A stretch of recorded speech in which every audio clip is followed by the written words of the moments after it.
ছোট ভাই আমার, নির্জনে যৌবন নষ্ট করিও না। You understand what I am saying? তুমি বুঝছো আমি কি বলছি?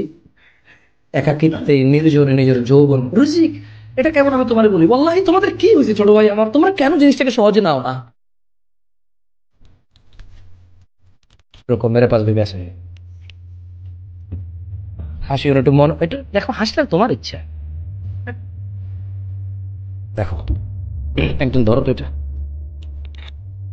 এইভাবে ধরো, হ্যাঁ কি তো গয়া।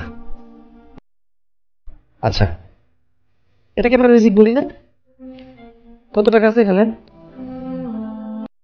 কত আছে? কেন নাই? আরেকশো কই? ফেলে দিছি, চলে যায় নাই। কি করছি? ফেলে দিছি। মদ খাইছি, কি করছি? মদ খাইছি, কি করছি? আর কত আছে? এখন এখন আমার সম্পদের মধ্যে কত টাকা আছে? এই 100 টাকা ঘষাঘষি করলে এই 100 টাকাকে দিন রাত 24 ঘন্টা ফোন দিলে 200 হবে? বালিশের নিচে রেখে দিলে, ফজরের পরে উঠে বকুলের নিচে রেখে দৌড়াদৌড়ি করলে, হ্যাঁ হবে? 200 হবে? তো যৌবনটা তো এমন, তোমাকে আল্লাহ যতটুকু দিছে তুমি ওয়াশরুমে ফেলে দিচ্ছ। আল্লাহ নবী সাল্লাল্লাহু আলাইহি সাল্লাম বলছে, লা ইয়াজনি জানি, এত কথা বলি না তো প্লিজ।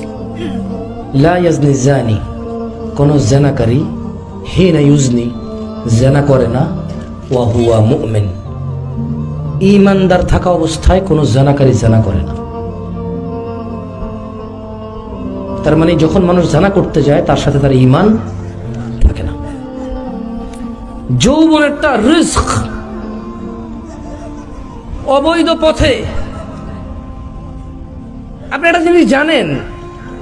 আচ্ছা পৃথিবীতে এমন কোন জায়গা আছে যেখানে ছোট ভাই তুমি ঢুকে গেলে আল্লাহ তোমাকে দেখবেন, এরকম আছে? পানির নিচে, হোটেলে, গাছের নিচে, ছাদের উপরে, রাত্রিবেলায় আল্লাহ দেখবে না? দেখবে না? তো আল্লাহ নবীও তো বলছে, আয়েশা রাদিয়াল্লাহু তাআলা আনহা বলছে যে, ইয়া উম্মাতা মুহাম্মদ, হে উম্মতে মুহাম্মদরা, মা আহাদুন আগয়ারা মিন আল্লাহ, তোমাদের মধ্যে আল্লাহর চাইতে অধিক মর্যাদার কারণ নাই। আইয়ারা আবদাহু ওয়া আমাতাহু তাজনি, আল্লাহ তার কোন বান্দা বান্দিকে জানা করা অবস্থা দেখতে চায় না। কি অবস্থা দেখতে চায় না? তো তুমি যে জানা করতেছো, ওই যে রিজিক তোমার কাছে ছিল 300 টাকা, 200 টাকা ফেলে দিছো, এবার সকালবেলা ডাক্তারে যতই বলুক বগল নেচে রসুন নিয়ে দৌড়ান, লাভ হবে না। যা ছিল তা তুমি ফেলে দিয়েছো, যা ছিল তা তুমি উপভোগ করে ফেলেছো। তবে আল্লাহ তোমার জন্য হালাল ব্যবস্থা রেখেছিল। কি রেখেছিল? আল্লাহ তোমার জন্য প্লেট রেখেছিল, ওখানে তুমি খাবে। তুমি পায়খানার উপরে খাদ্য রেখে তারপরে খেয়েছো। আল্লাহ তোমাকে যৌবন দিয়েছে, একটা মেয়ের সাথে তোমার বিয়ের আল্লাহ তোমার তকদির দিয়েছে, সময় এসেছে ওই মেয়ের সাথে তোমার বিয়ে হয়েছে। আল্লাহ তোমার যতটুকু যৌবন লিখে রেখেছিল তুমি ওর সাথে উপভোগ করতে পারতা হালাল ভাবে, আল্লাহকে সন্তুষ্ট